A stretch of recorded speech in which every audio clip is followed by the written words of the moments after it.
साहेब एवढ्या सभेत मी बोलायची हिंमत का करतो? सगळ्याचे फोन उचलतो साहेब, सगळ्याचे. परवा साहेब एक आमची इकडे सुद्धा आरडायले ह्याचा उचलला होता काय की. परवा साहेब एक आमची भगिनी उमरग्याचीच होती, इष्टीत बसली, अपंग होती साहेब. तिचा मला फोन आला, मला म्हणले खासदार ओमराजे आहेत का? हा म्हणलं आपणच आहे. म्हणली दादा मी इष्टीत बसले पण जागाच नाही म्हणली. मग आता तेवढी जागा कंडक्टरला करून द्यायला सांगा म्हणलं.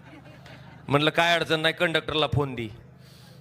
कंडक्टरला फोन दिल्यावर तिला वाटलं हिच्याकडे कुठला खासदाराचा फोन.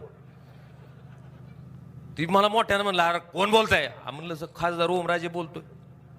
त्याला विश्वास वाटत ना, काय बोलता राव म्हणला. म्हणलं तुला लबाड वाटतंय तरी एकदा व्हॉट्सअपवरून व्हिडिओ कॉल कर म्हणलं तुम्हाला. ती थांबलं नाही, आता लगेच व्हॉट्सअपवरून व्हिडिओ कॉल केला. बघितलं अगं माय माय म्हणला तुम्ही का साहेब? म्हणलं बाबा आता माझं जवळ आलंय, तिला तेवढी जागा करून दे. भले तू उभा राहा म्हणलं पण तिला जागा करून दे.